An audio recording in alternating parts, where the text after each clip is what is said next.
السلام علیکم ناظرین، یہ جو مسجد آپ دیکھ رہے ہیں یہ ہے مسجد قبلتین۔ اس کی مختصر سی تاریخ میں آپ کو بتا دوں کہ یہاں ایک نماز ایسی ہوئی ہے جس میں ایک ہی نماز میں دو قبلوں کی طرف رخ کیا گیا ہے، بیت المقدس اور کعبۃ اللہ، خانہ کعبہ۔ تو سب سے پہلے جب ابتدا کی گئی، جب ہجرت کر کے، پہلی بات بتاؤں، ہجرت کر کے جب مدینہ المنورہ مسلمان آئے نبی اکرم صلی اللہ علیہ وسلم، تو آپ کو حکم ملا کہ اب بیت المقدس کی طرف رخ کر کے نماز پڑھنا ہے۔ تو بیت المقدس کی طرف رخ کر کے نماز پڑھتے تھے، اور پھر اس کے بعد پھر حکم آیا تحویل قبلہ کا کہ اب آپ کو پہلے کی طرح بیت اللہ کی طرف، خانہ کعبہ کی طرف رخ کر کے نماز پڑھنا ہے۔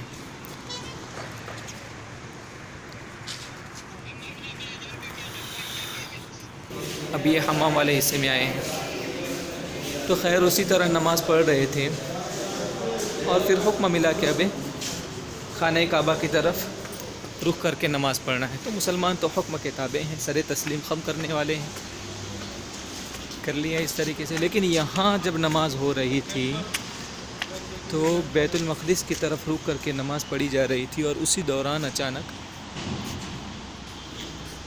اطلاع ملی کہ اب، تو جب ان کو دوران نماز اطلاع ملی کہ بیت المقدس کی طرف نہیں بلکہ بیت اللہ کی طرف رک کر کے اب نماز پڑھنی ہے، تو دوران نماز پورا ہی سمت انہوں نے پھیر دی۔ چونکہ یہاں مدینہ المنورہ سے بیت المقدس اور بیت اللہ الگ الگ سمت میں ہے۔ بیت اللہ واقع ہیں جنوب کی جانب، اور بیت المقدس واقع ہیں شمال کی جانب۔ تو یہ لوگ شمال کی جانب رخ کر کے نماز پڑھ رہے تھے، اور حکم آیا کہ اب جنوب کی جانب بیت اللہ ہے، اس طرف رخ کر کے نماز پڑھنا ہے۔ تو دوران نماز اس طریقے سے دوسری طرف رخ کر کے نماز پڑھی گئی۔ تو اس وجہ سے یہاں دو قبلے ہوئے۔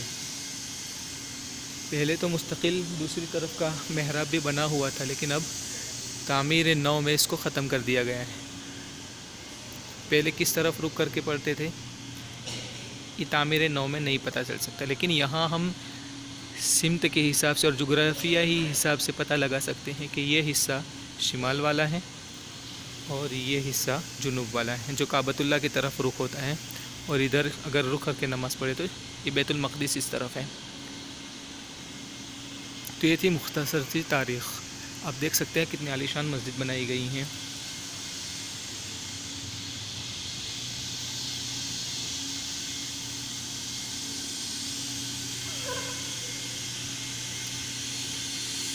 اس تعمیر نو میں تقریباً 3 کروڑ روپے سے زیادہ، 3 کروڑ ریال سے زیادہ کا خرچ آیا ہے۔ ویکیپیڈیا میں ہسٹری کے اندر لکھا ہوا ہے، آپ وہاں جا کر پڑھ سکتے ہیں۔ کنگ فہد نے اس کی تعمیر نو اور توسیع نو بھی کروائی، پہلے چھوٹی تھی، اس کی توسیع کروائی گئی ہے، بڑی کروائی گئی ہے، اور اسی توسیع کی وجہ سے اس کا بیت المقدس والا قبلہ ختم ہوا ہے۔